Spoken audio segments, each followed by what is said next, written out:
Assalamualaikum warahmatullahi wabarakatuh semuanya. Saya Yusri Ropiana, saya dari Prodi PGSD dengan NIM 860035864. Saya mahasiswi UT semester 3. Kali ini saya akan mencoba membahas tentang perkembangan Pancasila dalam konteks sejarah dari masa ke masa, mulai dari awal kemerdekaan hingga masa reformasi. Saya juga akan membahas satu peristiwa yang mungkin teman-teman tidak asing lagi, yaitu peristiwa G30 SPKI yang terjadi pada tahun 1965 dan bagaimana nilai-nilai Pancasila tercermin di dalamnya. Pada awal kemerdekaan tahun 1945 sampai dengan 1949, pada masa ini Pancasila ditetapkan sebagai dasar negara melalui sidang BPUPKI dan PPKI. Nilai-nilai Pancasila di sini mulai diimplementasikan dalam menyusun Undang-Undang Dasar 45. Namun, kondisi politik belum stabil karena Indonesia baru merdeka dan sedang menghadapi agresi militer Belanda tahun 1949 sampai 1950. Di sini masa Republik Indonesia Serikat Pancasila sempat tergeser oleh sistem federal karena Indonesia menjadi risih hasil perjanjian dengan Belanda, tapi hanya bertahan singkat karena rakyat Indonesia lebih menginginkan bentuk negara kesatuan Republik Indonesia atau bisa disebut dengan NKRI. Ini menunjukkan semangat persatuan sesuai sila ketiga, yaitu Persatuan Indonesia. Pada masa demokrasi liberal yang terjadi pada tahun 1950 sampai dengan 1959,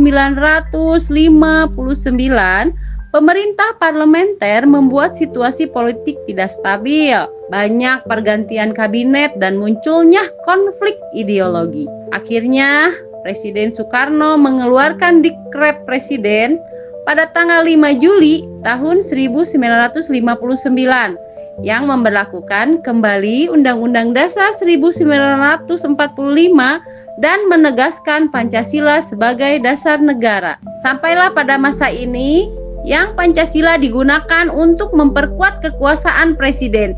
Ini terjadi pada tahun 1959 sampai dengan 1966 yang disebut masa demokrasi terpimpin.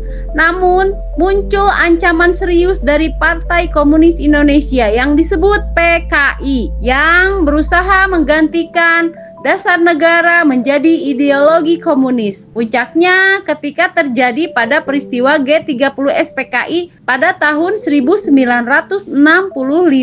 Pada tahun 1966 sampai dengan 1998 muncullah masa Orde Baru yang dipimpin oleh pemerintahan Soeharto. Mereka menekankan Pancasila sebagai ideologi tunggal, program P4, pedoman, penghayatan, dan pengamalan Pancasila diterapkan di sekolah dan lembaga negara. Namun, dalam praktiknya tidaklah mudah.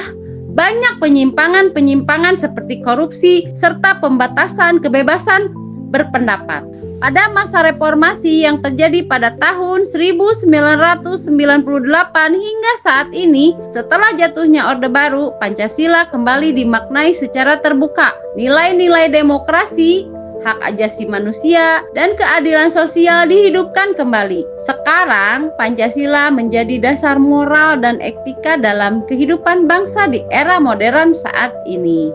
Setelah kita bahas perkembangan Pancasila dari masa ke masa, dari awal kemerdekaan hingga saat ini, ada satu peristiwa penting yang harus kita ingat, yaitu peristiwa G30 SPKI yang terjadi pada malam tanggal 30 September 1965. Ketika itu, sekelompok anggota PKI melakukan pemberontakan dengan cara menculik beberapa jenderal TNI Angkatan Darat. Tujuan mereka adalah mengganti ideologi negara menjadi komunis. Akan tetapi upaya mereka ini gagal, dan ini justru memperkuat posisi Pancasila sebagai ideologi tunggal bangsa Indonesia. Baiklah teman-teman sekalian, dari peristiwa ini ada beberapa hal yang tercermin dari nilai-nilai Pancasila. Sila ke-1 yaitu ketuhanan yang Maha Esa. Ini mencerminkan bahwa menolak ideologi ateis atau komunis.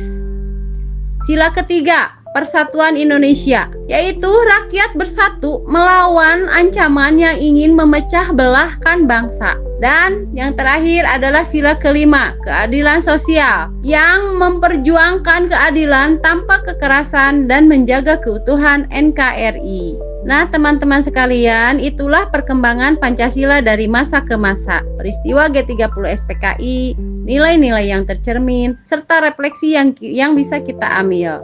Semoga kita semua dapat terus menjaga semangat Pancasila dalam kehidupan sehari-hari. Terima kasih. Wassalamualaikum warahmatullahi wabarakatuh.